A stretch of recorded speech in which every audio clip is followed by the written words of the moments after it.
Hi, friends. Thanks for joining us. Smash that subscribe button. Help us get the word out. Thanks so much for helping the channel grow. Benny, where can they find us on social media? Yeah, you can find us at Ray Benny Sports. We're on Twitter, Facebook, Instagram, everyone's favorite TikTok. Also, check us out on Reddit and leave us a rating on your favorite podcast provider. We got Winnipeg Jets talk brought to you by Fahrenheit Airbrushing. We got CFL talk and NFL talk, but let's start off with the Winnipeg Blue Bombers and a little hangover talk from the Banjo Bowl. 51-6 drubbing on Matheson. The massacre on Matheson, it's being called. Man, when the Bombers are on the revenge tour, they are a force. Like, I wish they could just bottle up that energy and just crack it open every game, because that was a big time open. Yeah, you don't want to get on their bad side, but I do agree. Like, do this every game. They have the ability to do it. You know, they've showed it against BC and they've showed it against Saskatchewan, and you know, in flashes here and there. But sometimes they don't have that killer instinct right away. And in this game, they did. Yeah, like if they play like that every game, every team in the CFL is in trouble. Yeah, man. Well, because looking at Toronto's got a good offense, but their defense is suspect, right? So if the Bombers offense can do this, and knowing full well what the Bomber defense could do as well, you know, they'll go a long way in winning a game against the Argos, and hopefully, you know, down the line in the playoffs, that'll happen. Yeah, so much good with the defense and the offense in this game. So let's start off with the good, from the good, the bad, and the ugly. What do you have to start off with good? Well, the good is they clinched a playoff spot, right? 7-year run now. It's the longest run they've had since the 80s, I believe. So, no, sorry, they had a 17-year run from the 80s to the 90s kind of thing. So it's the longest run since then, because we've seen a lot of bad football in between that. But to me, I'm going to credit the special teams right off the bat, and more so the return game and the coverage teams, because we've been harping on them and getting on them, and they were both pretty good in this game, keeping Alford, you know, return yards to a minimum, and Jamal Parker actually had some good returns. Yeah, even the one punt that they had with 30 seconds left in the game, it was like a 56-yard bomb, and I think they got 9 on the return, so that's a 49-yard. No, I'm not even doing math right 47 yards, something like net. That. 47 yards net. That's fantastic, and good coverage on that one. Yeah, the special teams were great. And don't forget Castillo, 3 for 3 on field goals, 6 for 6 on touchdowns. That's 15 points. I did math there. That was pretty good. You're awesome. I know. I'm going to go with Zach Collaros. He definitely retook his spot as a CFL's #1 QB in the QB rankings. 5 TD passes, like in the first half, 18 for 21, 3 incompletions, going for 319. That's crazy. No picks. Yeah. Oh, sir, go ahead. No, go ahead. No, you go. And this was a Zach Collaros we've been expecting and we've seen, right? But not for the last few weeks. We've seen a one who's getting looking for the right word, where he's getting, you know, making mistakes, throwing to guys that are covered kind of thing, right? So inconsistent. There you go. Inconsistent. This was the game we wanted to see, and he delivered.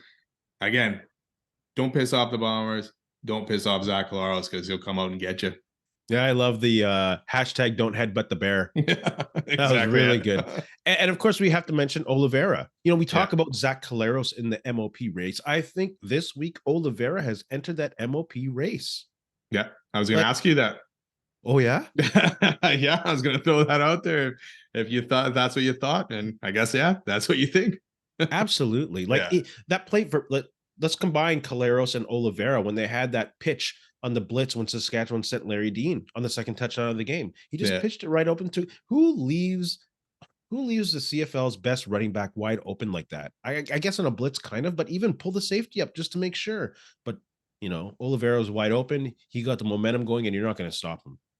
No, someone needs to be on that guy, no matter what. Over 200 total yards, right? 154 yards rushing. Yeah. A TD. He's now at 1144 rushing yards, with 7 games still to go, or 6, or no, 5 or 6, right? Yeah, they're 10-3, so they got 5 left. Yeah, because they've had their bye, or no buys really yet. You know, and then he's got almost 400 yards receiving, 9 touchdowns total.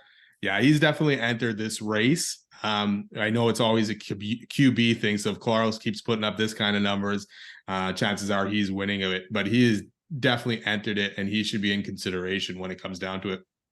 Yeah, if you're looking at 2,000 all-purpose yards, you got to be. Yeah, that's the thing. If you're Bomber Media, Winnipeg Media, who are you voting for? That'll be interesting later on in the year. Kalaros would probably tell you, put Oliveira on there, right? And Oliveira would probably say, hey, put Yeah, Caleros on exactly. there. He's a leader of the. It's True. crazy. They That's love true. each other. Any other good? I'm sure there's lots of good still. I don't getting started. We can spend an hour going through good. Yeah. To me, Dalton Schoen, 3 TDs. I mean, scoring 6 touchdowns on your first 6 possessions of the game, like that's nuts. And then the D, all around bounce back. Not that they were horrible last week, but they kind of couldn't make the stop when they needed to. But they only gave up 6 points. They had a couple takeaways. They just really shut down that Saskatchewan offense, and Dolgala, who is looking pretty good for the last couple of weeks. They made him look pedestrian and normal. He looked like the young guy that he is. Yeah. He looked like this the player, what's third start? Fourth start. Yeah. Third start. He looked like it. Before we move on from the offense, I really like the play calling in this game. I think 5 different rushers other than 3 quarterbacks rushing the ball too. So 8 different people carrying the ball, the motion that they had, the play action that they used on first down was awesome. They set up that touchdown with Lawler. That was, I believe it was reviewed. It was called a not touchdown that he was down. And then that was crazy. Play action right in the middle. Like I was begging for play action on first down, set up Lawler, put the ball in his hands. He'll fight for it.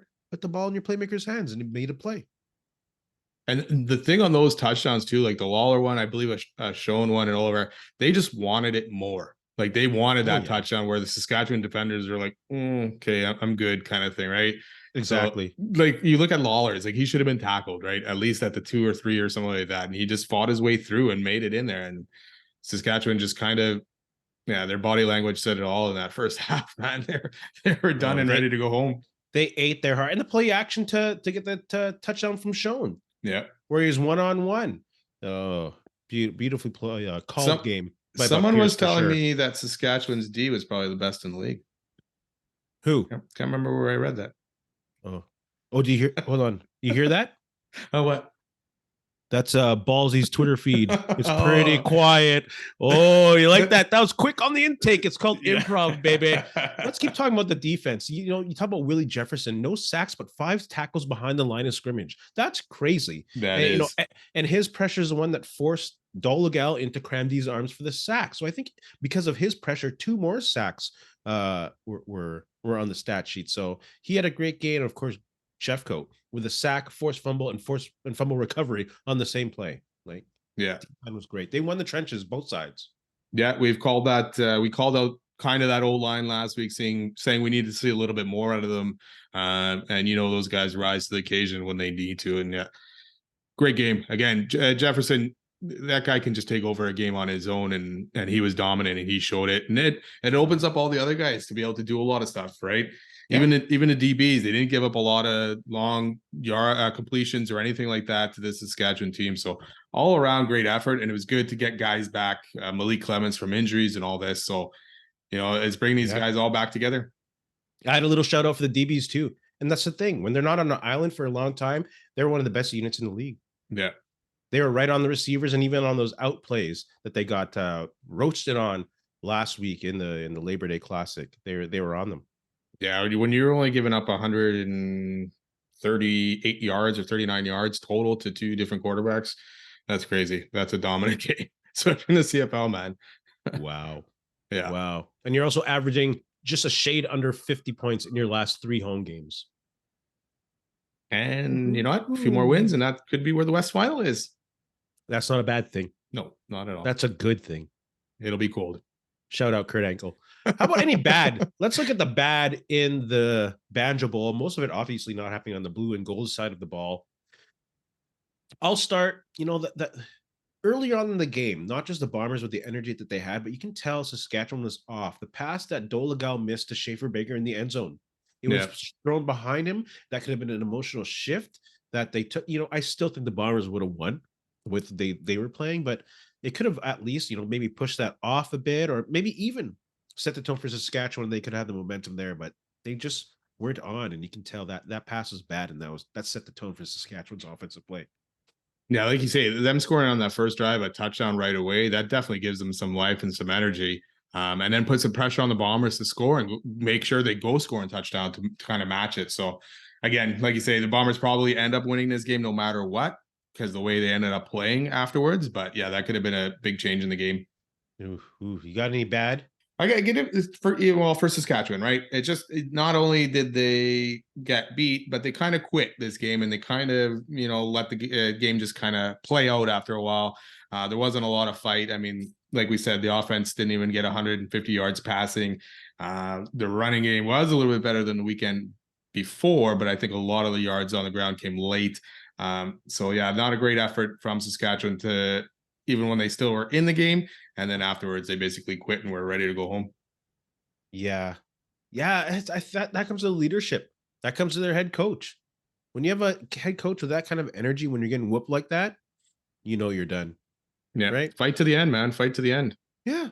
Even when the Bombers are getting whooped by the Lions, we're like, oh, they're getting whooped. But there's always if that spark comes, and you can see the effort was there, but they just couldn't do it. BC was on fire that game. Let's not talk about that game anymore.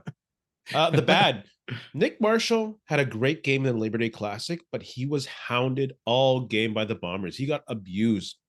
With that touchdown we talked about Lawler, where he had that effort, he ran through a try tackle by Marshall. He got beat deep on that play action play to Schoen. He got beat deep on the play to Lawler that set up the TD before the half. Like, he did not have a good day. So it was a pretty bad day for Nick Marshall. And he got beat one-on-one with Schoen to end the half. Yeah. Oh, to end the half there on that short touchdown pass. The Bombers must have saw something on tape, identified it, and attacked it. It's just like, to go after a guy like Nick Marshall, you got to have something, right? Because he's, like you say, he's a good DB. He's not, he's one of the top guys in the league. But yeah, they feasted on him. They did not care. No, they went after everybody, man. They didn't care who they were taking prisoner out there, and they're just like, enough of this talk, enough of, hey, Saskatchewan's now number 2 in the rankings, and they're going to go to the Grey Cup. They got the best defense in the league and all this. And I was kind of surprised that after the fact, we didn't hear, okay, they got their 3rd string quarterback. This is why this happened. But didn't hear those things. But, it's a good effort. Kind of put Saskatchewan kind of back in their place as a middle of the pack team. And, once you're in the playoffs, you never know, you can get lucky. But right now, Saskatchewan is where they're at, and they're in the right spot. How can anyone claim a top 3 defense when you allow a team to get 30 points on a bad day? Yeah, and Montreal just scored 40 a couple weeks before that, right? Just because you shut down that BC offense one time. Like, Winnipeg still scored 30 last week. So, any other bads for you? No, I mean, nothing on the Bombers side of the ball at all. So I have one bad on the Bombers side of the ball. Ooh, and I'm not, and he's obviously a great receiver, great acquisition in the offseason. Love having him back, Kenny Lawler. But that drop that cost Collaros did cost. Collaros would have had his 6th touchdown, which would have been a career high. Lawler kind of called for a pass interference, and it wasn't quite there. I didn't see it, but that was it just happens. It just happens. They're on a roll, and it's just one of those plays. So sorry, Kenny Lawler, to mention that. I guess the bad is that the Bombers didn't try to break 70 in this game. Oy, they're on pace. Yeah, they're well on pace. Looking for 80. Well, let's talk about ugly, since obviously the scoreboard was ugly. And like I mentioned, they are averaging 50 points in their last 3 games, and that goes to hopefully clinching home field advantage. There's something about this building. Well, we know what it is. They're a good team, and they have the best fans in the league. Yeah, right now it's rocking, and the fans are going to continue to fill it probably for the rest of the season now. So for me, it's going to be keeping focus, right? I know they still got to clinch the West, but if they do that, you got 5 games left, 2 buys left. Like, it's a lot of sitting time and then possibly another bye in the playoffs. So they'll have to traverse that and figure it out, just like they did last year, I guess. So that's in the future. Yeah. Any ugly? You know what? I really have nothing on the Bomber side of the ball. And I mean, besides the score and Saskatchewan's effort, not much else there. You know what? Sometimes it's funny. Like, we're online, obviously, to see what the Bomber talk, CFL talk, NH, all that talk. So it kind of got ugly. The tensions online between Saskatchewan Bomber fans get ugly, but in the end, it's all cool. It's like, yeah, we roasted each other. We were kind of mean. We said some bad stuff, but in the end, it's all cool rivalry across the border. So maybe shout out to both fan bases. for being passionate, having two great games for both fan bases, lots of ratings, lots of people, lots of money for both teams. So a successful 2 weeks, I'd say. Yeah, there's, like you say, for the most part, it's pretty good between fans. There was a certain, media personality that kind of tried to ratchet things up more than they probably should have, and kind of turned into, a bit trollish. And if you listen to Doug Brown and Derek Taylor on the broadcast, they were taking some not so subtle shots at your friend Ballsy. So, it's just stuff like that. The guy tried to rile up. He's trying to be the Stephen A. Smith of Canada or something like that, or Skip Bayless. Skip Bayless. There's a huge difference. I don't know where the Stephen A. Smith comes from. Skip Bayless is obviously the troll here. Yeah, I meant to say Skip Bayless, and the wrong one came out. So, yeah, trying a little bit too hard at doing that kind of stuff. And it's just like, let these teams play and all that, and let the fans kind of enjoy it from both sides without trying to be mad or kill each other kind of thing, So, yeah. Be professional. Yeah. Be professional. Exactly. Bomber fans, put your thoughts and comments below. Give us a like. And thanks so much for your support over the past couple of weeks. It's been amazing. Let's go into CFL grades. You want to start? Sure. Okay, you start. Okay, let's start Hamilton, who stunk out a win against the Ottawa Redblacks. I'm going to give him a B plus. Taylor Powell, looking a little bit more comfortable against this Ottawa team. Again, it's just Ottawa. We'll see how he fares against Winnipeg next week. Tim White having another great season, putting up some crazy yardage there. But 5 wins for the Ticats. 3 of them have come against the Redblacks, so they definitely benefited from that. But for this week, they played a good game. B plus. That's a good grade. I'll go Ottawa with a C minus. This team. Yeah. What is it? 11 out of the 13 games they've lost by like less than a score. This is ridiculous. 4 turnovers, 2 missed field goals. They didn't punch in it from the one, but with 3 chances, and they lost by 3. Like, yeah, your sound basically summed it up there. Yeah. Not enough experience in that roster, deliver out knockout punches, no QB. There's no urgency and accountability with the GM here. I'm not going to put it on the coaches. Like, these are players that aren't executing when they have the opportunities to execute. Like, what can you do as a coach? You're putting them in the position to score, and they're losing by less than a score most of the time. And then they're missing 2 field goals and turn the ball over 4 times. The team has to be better. And which is weird for them to miss field goals. Lewis Ward's usually one of the better ones in the league, too. They had a bye week, and they did nothing with their roster to get better. And you also played a team who had 3 days rest. So that's not good. But I guess one silver lining, like you say, most of their games have been close. They somehow beat the Bombers. So maybe this coaching staff and some newer players next year, maybe keep it going, at least for one more year. If I was Ottawa, I would be putting the Brinks truck. I'd be backing that thing up for Kyle Walters hard. Yeah. As much as I love him, we know there's going to be some kind of movement somewhere in the front office in Winnipeg, maybe either stay or go. But, or maybe Govea or McManus, who knows? But they got to make a change in that front office. Oh, yeah. They got a lot of work to do still. Oy. Who do you got next? Let's go. Who was the 12 o'clock game? Montreal, Toronto. Let's go that way.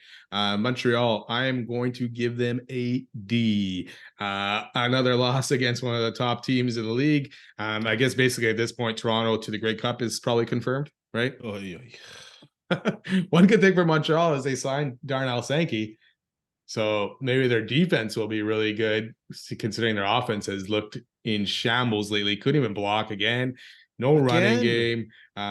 Gave the ball away 5 times, and it wasn't even Fajardo this time. Everyone else gave it away around there. So penalties over 100 yards, and then Austin Mack getting ejected in this game as well. So not good for Montreal. No, their O-line, and they just can't block. No. That's what I said last time when they signed Sean Lemon. Can he play O-line? Yeah. He's a great player on defense. Don't get me wrong. Private message. And now Sankey they got, and he can't play O-line either. What are they doing? Just trying to make sure our other team can't score, possibly? I don't know. Oh, Toronto just put how much on them? Exactly. So let's talk about Toronto. I'm going to give them an A. They bullied their way over Montreal. That Ouellette is crazy. Another student of Harris is thriving.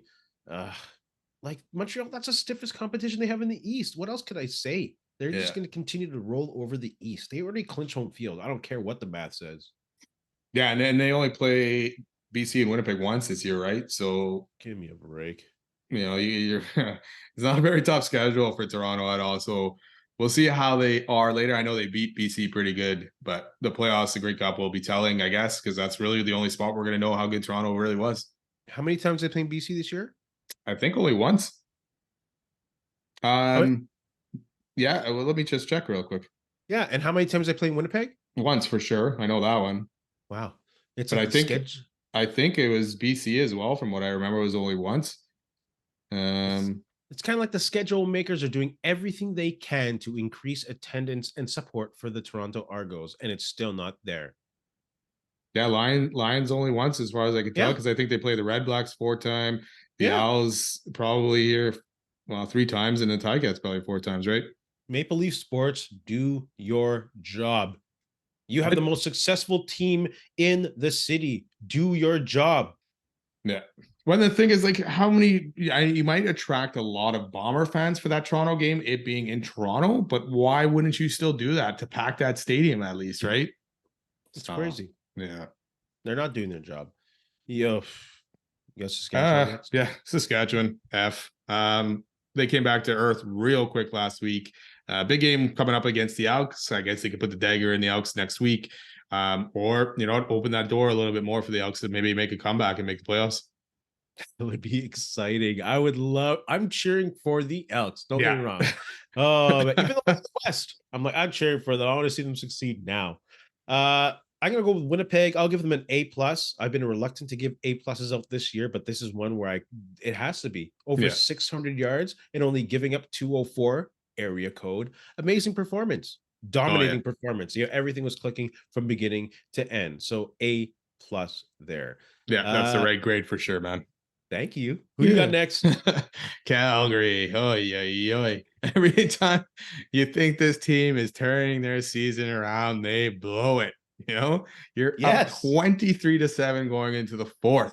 They literally blew it. Yes, you gave up 18 and lose, man. Like 3 straight 2-and-outs in the 4th quarter, late in the game as well. Meyer was actually fine. Decent yards, no interceptions or anything, but 8 penalties for 156 yards. I'm going to give them a C-.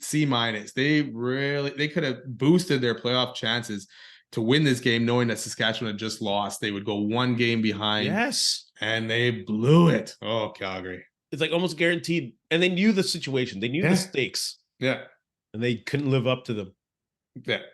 Okay, I'm gonna go to Edmonton. I'm gonna give them the Professor Kerr special, the B-, C+. What a comeback! 18 unanswered points in the 4th. And when you look terrible for most of the game. Absolutely. Like, people were like, get rid of Trey Ford. He'll never be a quarterback. They're fine now. Congrats on getting, was it 34,422? Yeah. Out to Commonwealth. That's crazy. No, 32,422. Sorry about that. Another reason why those back-to-backs must exist: attendance and rivalry. Like, the intensity of it brings so many people to the game. Huge game for Edmonton this week, like you said, against Saskatchewan, a team that they're chasing. Yeah, a win and you kind of Saskatchewan starts to get nervous. You never know, right? Because even if they win and Calgary ends up winning their game, you still put pressure on Saskatchewan. When last week they thought their playoff chances were probably pretty solid and booked, right? So this will be big. Saskatchewan needs to win this game. What do you think the weekend telephone call was like between the Dickinson brothers? It's funny already. You can't even think of the words.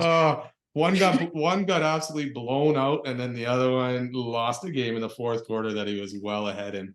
Mama and Papa Dickinson got some tears to dry. Fans, put your grades of your favorite team below. Of those teams, let's keep talking about the playoffs. Stamps, Ticats, Elks, Red Blacks. Which one is making the playoffs and why? Man, I was going with Hamilton here, but now I'm just keep staring at their schedule, and I'm not so sure anymore. Like, they got Winnipeg and Toronto, Stamps, Sask Lions. Like, just because they were in the East, I thought they would have the easiest path. Red Blacks, I think, are done no matter what. even though they may catch a break at the end with the Argos resting a bunch of guys and stuff like that. I don't know, man. I really don't know. I'm gonna go Stamps. Yeah, I think because you were looking at schedule, I was looking at schedule too. They don't have to play the Argos anymore, and they don't play Winnipeg and BC until the final 2 weeks of the season. And at that point, they could be resting players. So if everything goes to as planned, they will be resting players, and Calgary will have an easier path to make the playoffs, I think. Yeah, and they got the Owls, Ticats, in Saskatchewan before that Lions Winnipeg game, right? Absolutely. Games. Yeah, I may have to agree with you on that one. I thought Hamilton, but yeah, looking at their schedule, they may be in tough in the way they've played. I mean, like we said, they only beat Ottawa 3 times. That's three out of the 5 wins are against Ottawa. They somehow beat BC and looked like world beaters, but BC was obviously going through a terrible stretch there. So yeah, I'll agree with you. Calgary, as much as I'd like to see any of these teams, I'd like to see actually Edmonton somehow do it. But they got Winnipeg last, but they'll have some tough games before that. This next game is huge. Yeah. If Edmonton could win it, they'll have so much momentum. They'll win 4 of their last 5. Yeah. I think I'm cheering for Edmonton, but I think Calgary will get into the playoffs. Yeah, agreed. Let's move on to some Winnipeg Jets talk brought to you by Fahrenheit Airbrushing. Stand out on the ice, pavement, or on the field with a custom airbrushed helmet or goalie mask. A local Manitoba business with affordable solutions for any project. Check out Fahrenheit Airbrushing on Facebook or call them at 204-891-7431. Tell them Ray and Benny sent you. Let's go to the first Winnipeg Jets question. Who should be the captain and why? You go first. Wow. I'm going to go Josh Morrissey. Number 1 D-man. He's grown every year in that position. He's gotten better and better. Part of that reason as well, he's signed for 5 more years compared to Lowry's 3, so that you're not running into a situation again where you're possibly having to get a new captain or any situation like that. He's been very consistent. Both these guys are big in the community as well, so doing a lot of work there. Really, I mean, you can't go wrong. I don't think they can go wrong picking either of these guys. I will lean it more to Morrissey just because his leadership abilities from that back end. Yeah, both of them I think would be a good choice. I wouldn't have a problem with any of them. But I'm going to give the A patch to Morrissey and Lowry. And I'm going to take a risk of losing that player next year, but taking the risk of giving him the best leadership role and hopefully making that pitch for him to stay in Winnipeg for that contract is Mark Scheifele.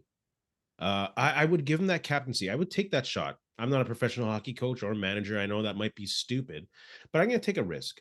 He's the longest tenured Jet. He's one of the oldest in age as well, senior members on the team. And it's a good way to challenge him to take the final steps to grow. Rick Bowness knows and has made it clear that this team has to take a shift culturally.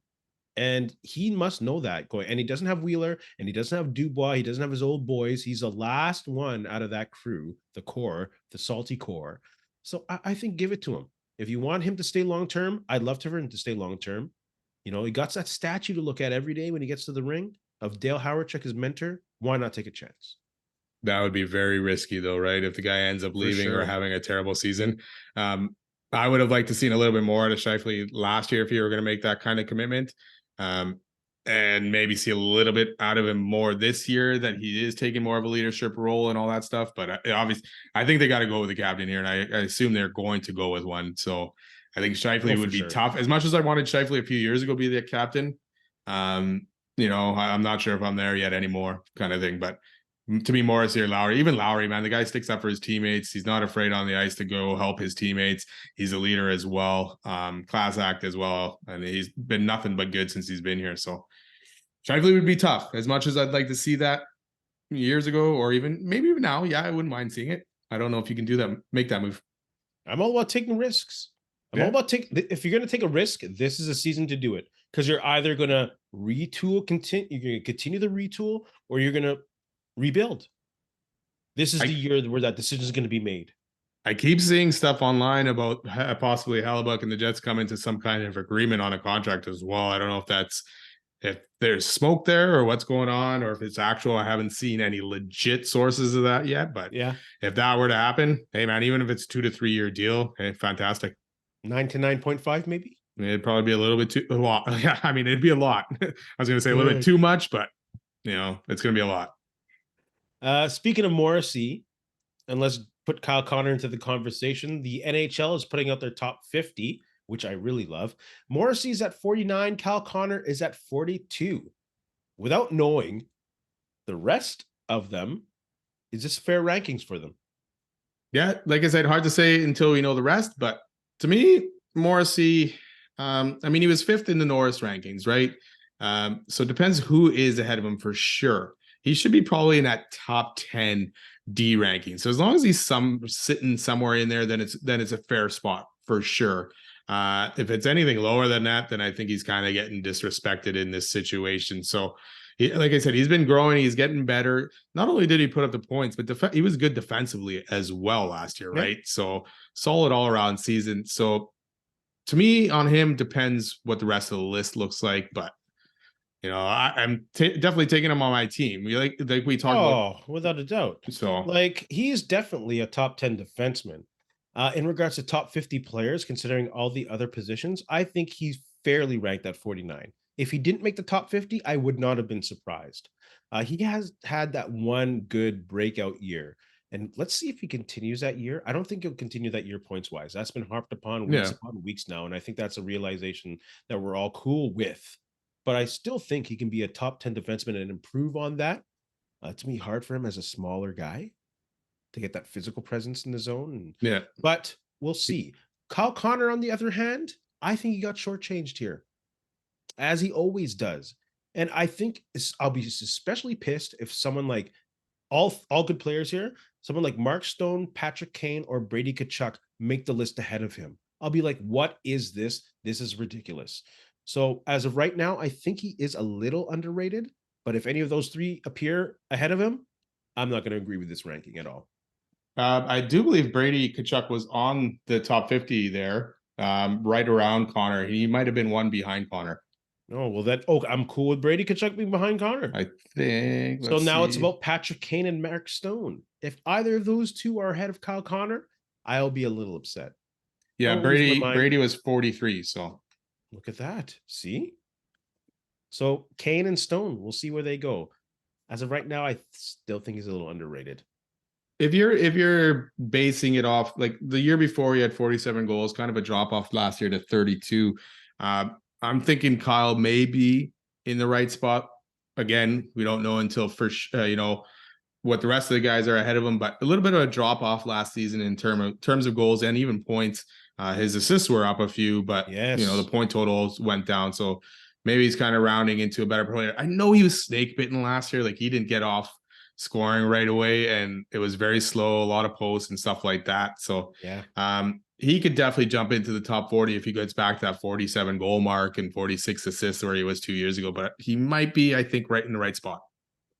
Yeah, man. Hey, as long as Patrick Kane or Mark Stone aren't in front of him, I'll be kind of okay. Winnipeg Jets fans, put your comments below. Where does Morrissey, where does Kyle Connor belong, and who should be the Winnipeg Jets' next captain, in your opinion, respectfully? Let's move on to some NFL talk. Let's go with this Pat McAfee thing. Week 1 overreaction. What's the hashtag? Shoot, I forget the hashtag. What this is.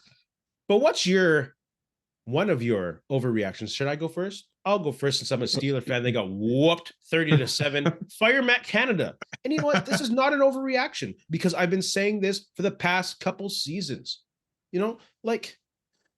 He's a horrible play caller. He doesn't know how to spread the field. Why is the team zone blocking? You don't have the best offensive line, but you have an amazing running back. Change up the system. He won't do it. Mike Tomlin will not fire a guy mid-season. So I know I'm screwed, but yeah, it's not really an overreaction, just a reaction. Get rid of Matt Canada. Trash. Kenny Pickett missed a lot of open receivers yesterday as well, watching that game. But yeah, I do agree. The offense just did not look good all around at all. And it didn't look good last year, and it kind of seemed held back. Like, if you read any article from any analyst, they kind of wonder what was going on in the offense. Yeah, I'm surprised Tomlin continues on with this guy. My overreaction, I'm going to go Detroit Lions are the new kings of the NFL, and KC are missing the playoffs. Go kind of hand in hand with that big, we're going with overreactions here, right? because there was a lot of overreaction to that Thursday night game and how the Lions beat KC in that game. So I don't, as much as I think the Lions will have a good season, I think we're overreacting to how good they were in that game and what KC kind of blew that game a little bit. They also didn't have Kelsey, a lot of drop balls by their receivers. So we'll see what happens, but yeah, slow down, Lion fans, slow down. Like Detroit Lions, I was saying that they gonna mess some people up. They will Don't for sure, sleep but on let's slow the roll down. They looked good, but they didn't look great. They had some moments, but you know, the offense, which was playing a D that didn't have Chris Jones, didn't look all that dominant, didn't really move the ball, which is supposed to be their bread and butter, is that offense. So yeah, they're gonna win the NFC North for sure. Oh, for sure. For sure. They're gonna be in the playoffs. Their defense is good enough to stop Jordan Love. Oh, yeah. Like that's Chicago. I'm not gonna buy. Sorry, I might be talking early about that stuff. But anyway, you want your other overreaction right now? I think they try. Oh, I got lots of overreactions. I think Tyreek Hill is gonna go over 2,200 yards for sure, man. 130 per game, no problem. He'll get it any which way. And Tua's gonna blow out the passing yards record right out of the water, right? Yeah, and Cowboys are winning the Super Bowl. Oh yeah, what else? And they're not allowing a point all season long. And Bryce Young is a bust. Yeah, he's done. Bryce Young is the next Jamarcus Russell. Yeah, they should drop him, cut him, and he'll weigh just as much as him when he left the game. Oh jeez, that's an overreaction. Wasn't Jamarcus already heavy when he got into the game, anyways? He was heavy coming his first training camp. Exactly, so it didn't really matter. Boy, what are your you have any more overreactions? No, I think we just pretty much threw them all out there that I had written down here. NFL fans, give us your overreactions. Is your team going to win the Super Bowl and all that whatnot? Thanks, Pat McAfee, for the subject. Who's in the penthouse? Who's in the doghouse at week 1? You go first. Penthouse. I'm going to give it to Jim Schwartz. Defensive coordinator of the Cleveland Browns, for what he did to that Cincinnati offense. I know the weather wasn't great and all that, so that it could have been a factor as well against Cincinnati. But when you hold Joe Burrow to under 100 yards, and the rushing game also to under 100 yards for that prolific offense, that is crazy. So Jim Schwartz this week, yeah, enjoy it, man. Living in the penthouse. I'm going to give the penthouse to Shanahan, Lynch, and Purdy. Great use of the roster. Great find in Purdy. Can I also give another penthouse to Dan Quinn and the Cowboys defense? That's crazy. Yeah. Actually, Outhouse, can I just go? I'm going to say whoever's calling, man, they should take that quarterback out. Daniel Jones, what is wrong with you? Outhouse, but any which way. Go ahead, brother. That was the doghouse. Outhouse, doghouse, whatever it is not good. My doghouse. I go back to the KC game. I'm going to give it to Kadarius Toney, and even Sky Moore. Kadarius Toney is too maybe concerned with all the Giants fans, and the Giants fans are too concerned with him. But he dropped so many balls in that game, wide open opportunities. Mahomes was probably wondering, if he could actually insert Kelsey into the lineup in a wheelchair or something in that game. He probably would have been better than Toney. Oh my goodness! Is there enough room in that outhouse for Kirk Cousins? Oh yeah, you can always make room for Kirk Cousins. Every time the expectations are high for that guy, he never delivers. And put Penthouse, put Mayfield in there already. Man, that guy, that is amazing what that guy did on the field. He did not back down. It is only 173 yards, but he made plays, especially to close out that game. He has heart, man. We might be seeing a new whatchamacallit, Baker Mayfield. Yeah, he always had the heart. He just, I don't know if he had the sense, like the common sense for the game kind of thing. Like Cousins had 344, Mayfield had 173. Like he doubled him pretty much, and it's still worse than him. Cousins was worse than Mayfield. Mayfield got it done. Yeah. Poor Vikings fans here, man. How do you Vikings like that? fans, after all last year going like that, now you get week 1. I know, again, maybe it's a week 1 overreaction, but you lose week 1 to Tampa that's supposed to have a bad team. That's not a good start. No, not at all. Sorry. You got a shout out? Yeah, I'm going to shout out Canada men's senior basketball team for getting their first ever medal at a FIBA World Championships. They ended up with bronze. They ended up qualifying for the Olympics. So it's good to see, man, because you would never see Canada basketball doing anything. And we had Steve Nash and all that kind of stuff, but I don't know if he's ever played in these things, but good to see that basketball's try taking some kind of step in this country. Yeah, and they beat the US of A. That's true. Yes, that's a big Very one. nice. Yeah. Yak Shemek. That's the worst Borat imitation in the world. Fudge. Shout out to James Murphy. Long overdue in a situation where sometimes you have to be patient with all the greatness around him. The 15th member of the Blue Bomber Ring of Honor, 3-0 in Grey Cup championships, 1986 League MOP, 1988 Grey Cup Player of the Game offensive, Bomber Hall of Fame in 95, CFL Hall of Fame in 2000, finishing his career with 573 receptions, 36 in yards, and 61 touchdowns, with a single season record of receptions with 116 in Winnipeg, and a heck of an interviewer. Yeah, great guy too. Yep. Interviewee? Yes, we were the interviewers. We were. And he was a great interviewee. Check that out in the archives in the Bomber interview playlist. Benny, you have anything to say to our friends? You know what? Thanks a lot for listening. Thank you to Fahrenheit Airbrushing. Go check them out. And have a good week. And using the famous words of Dennis Green as a last reference to the Banjo Bowl, they are who we thought they were. If you're starting a defense in the NFL, who are you choosing? You can make me choose that Dallas defense over the Niners, eh? No, which player are you choosing? Oh, player. Probably going D-line somewhere. I don't know, man. TJ Watt to me looked fantastic yesterday. I might take him over Bosa. Like, I know Bosa's just getting back into it in a good D-line. I would take TJ Watt, I think. I'm still taking Aaron Donald, even though I love TJ Watt as a Steeler fan. Aaron Donald, who can do what a defensive end does and still wreck stuff up in the D-line through the middle. I'll take it with only 3 years left probably, but I'm taking Aaron Donald. Hey, friends and neighbors, don't forget to check us out online on Facebook, TikTok, Instagram, and Twitter at Ray Denny Sports. And don't forget to check out our YouTube channel. Leave a like, leave a comment, tell us what you think.